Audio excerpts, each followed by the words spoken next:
Perfect. And then can you tell me what race are you running for? Why are you running in this race? I'm running for Texas's 21st Congressional District for the U.S. House of Representatives. I'm running to fight for working families like my own here in our district. I'm running to fight for affordability, an economy that works for everybody, not just billionaires and not special interests. I'm running to demand accountability from this administration and making sure that we are following the rule of law in our country and that there's justice. And I'm running to expand opportunity for working families. I believe that we need to be strengthening our public schools. We need to be expanding voting rights and have pathways to opportunity for every child, every Texan, regardless of their zip code, regardless of the size of their wallet. Can you tell me what's different this race compared to last time? Oh, so many things are different. So, we have a real chance to flip this seat this year. Last cycle, I was running up against an entrenched Republican incumbent who has millions of dollars in his coffer, and our district was gerrymandered to be incredibly conservative and in his favor. And now we are running a race in a very different time. There is no incumbent this time around. It's an open seat for the first time since 2018. And we also, when the Republicans recently gerrymandered our district, they actually made it more competitive because when Trump demanded 5 seats in our state, they had to pull conservative voters from somewhere. They pulled them from our district. They've actually drawn in more Democratic voters. And so we have a real opportunity to flip this seat. Not only that, but the political environment it's a great time to be running as a Democrat because people are fed up with the MAGA agenda. People are seeing exactly how harmful Trump's policies are, not only economically, but in terms of, disenfranchising voters, trying to steal elections, what they're doing to immigrants and children here in our state and in our country. And so this is a very different political moment to be running when I have the same messaging that I had last cycle. It's just it fell on deaf ears, and now people are seeing and craving normalcy, someone to bridge divides, and somebody to make sure that we don't, we have a representative who actually cares about us and cares about public service. And it feels very much like we're living through a time of incredible corruption. This is the most corrupt administration that's ever existed in our history. And our current representative has been enabling that agenda. And when we take this seat back, which we will make sure that the government works for us, not against us. What are your top 3 campaign initiatives and initiatives you'll take with you if elected? You mean my priorities? Mm-hmm. Okay, campaign. So affordability is one of my top priorities. I am struggling just like so many other working families in our district. We have skyrocketing costs of living, including healthcare, housing, groceries, elder care, child care. It doesn't matter what generation of Texan you are, everyone is feeling the impact of this economy.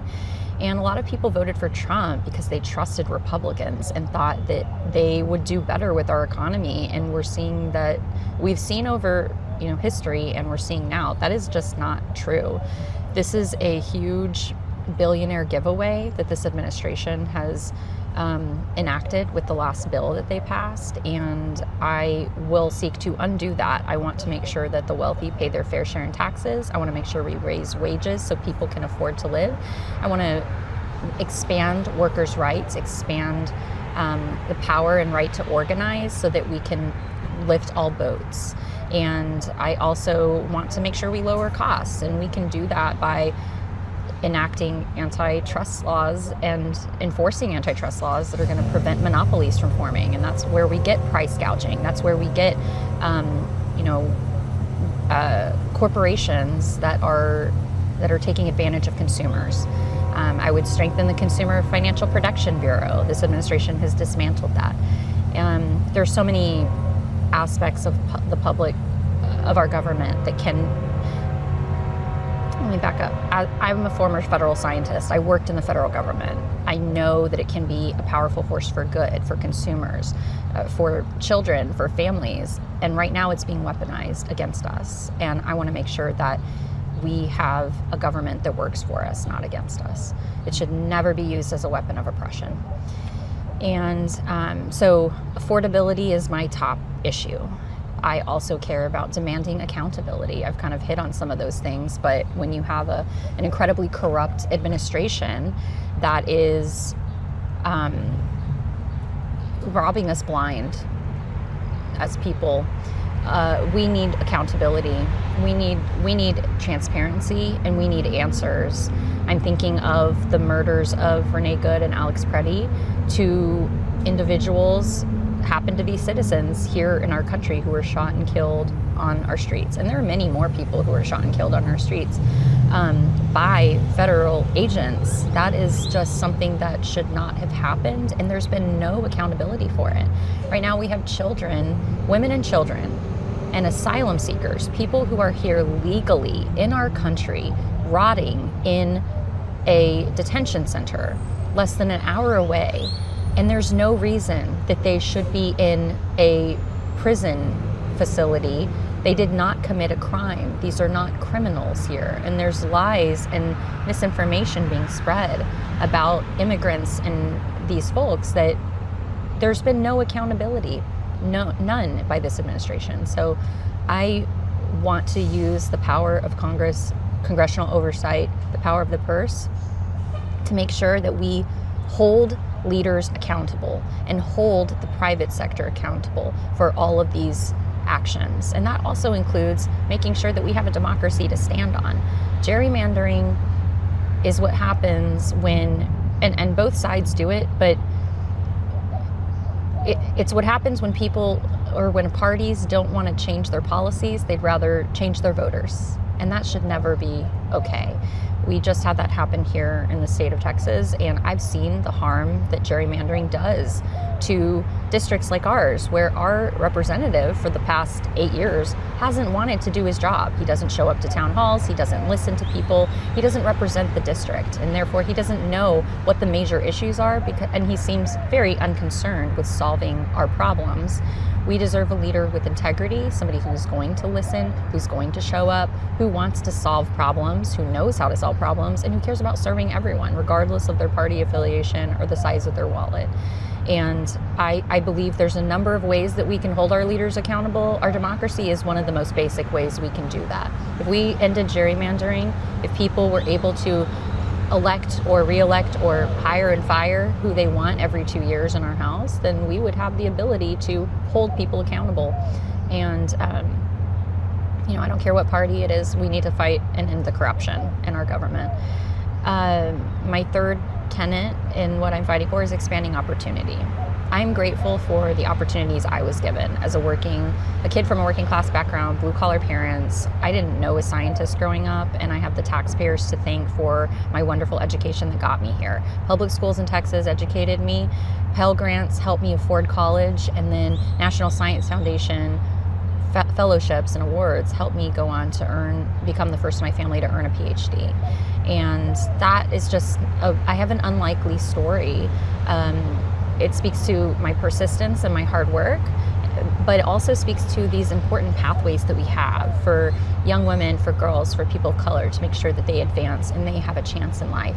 And those pathways have been slammed shut in the face of too many Texans. Human rights are being dismantled. Civil rights are being trampled on. And we need to be expanding opportunity, making sure everyone has a fair shot to thrive in our state.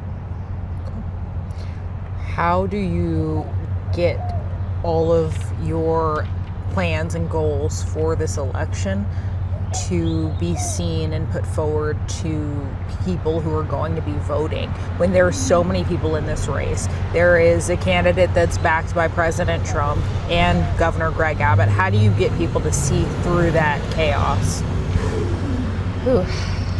Well, it's a crowded race right now, but once we're past the primary, there's going to be one victor, right? And I imagine that the Republican Party, they're going to have a runoff. There's no way they're not going to have a runoff.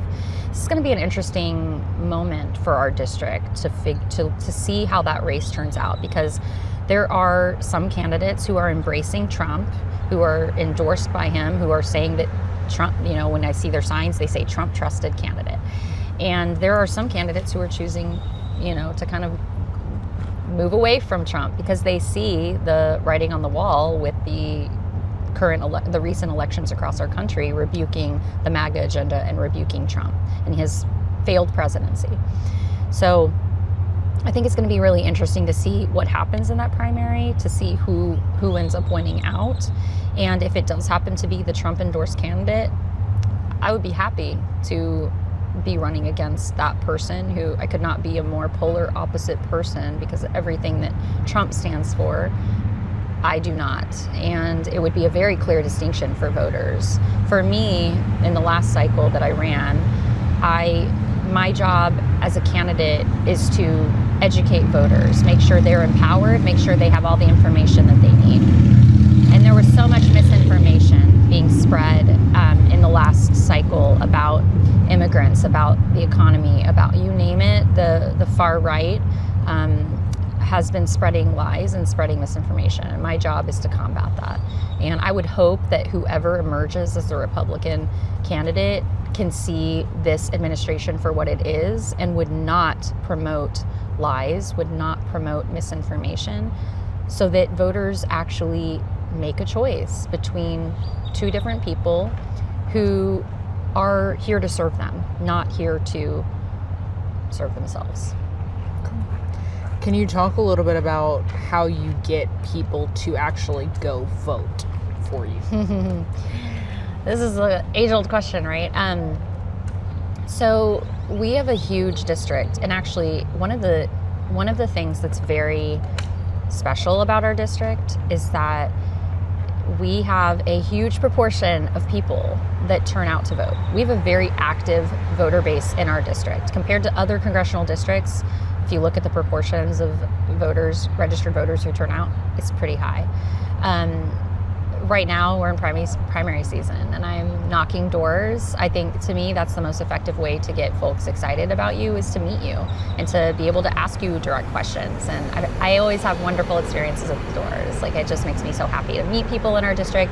I often ask what issues matter most to them, and just to get a feel up for their lives and how I might be able to help. And then they have a touch point with me and know that I'm somebody who's going to be here and show up. I haven't seen any results from, I can't tell you whose door I knocked, who showed up, but I am reaching a lot of voters in our district and making sure people are educated about the primaries coming up, what the dates are, and getting them to think through a voting plan so that they do turn out. But we do have a very active district, so I have that, that's a lucky thing for us, but it's just a matter of convincing them that I'm the right candidate. Okay. Is there anything else that we haven't talked about your campaign, about this race, that you feel people should know? Sure. So, my background is pretty unique. I'm not a politician, I'm a scientist. And many people wonder why that would be beneficial. Well, I have a line, and I love joking with people. I say, I'm a former middle school teacher with a PhD in animal behavior, so I am well prepared to handle Congress. But I also, I think it's important people understand that as a scientist, I am committed to evidence-based policy. I'm committed to facts and evidence, not ideology. I actually really hate politics. I want to make sure that we are improving people's lives, that we have people in these positions that actually want to serve the public. And as I have a mind of a scientist in which I have a critical thinker. I can analyze and understand data so that I can do that and enact policies that are going to help people. But most importantly, I have a heart of a public servant. I served the public as a school teacher. I have served the public as a federal scientist. And we can build a powerful government and an economy that works for everyone, not just special interests. And that's exactly what my campaign is all about.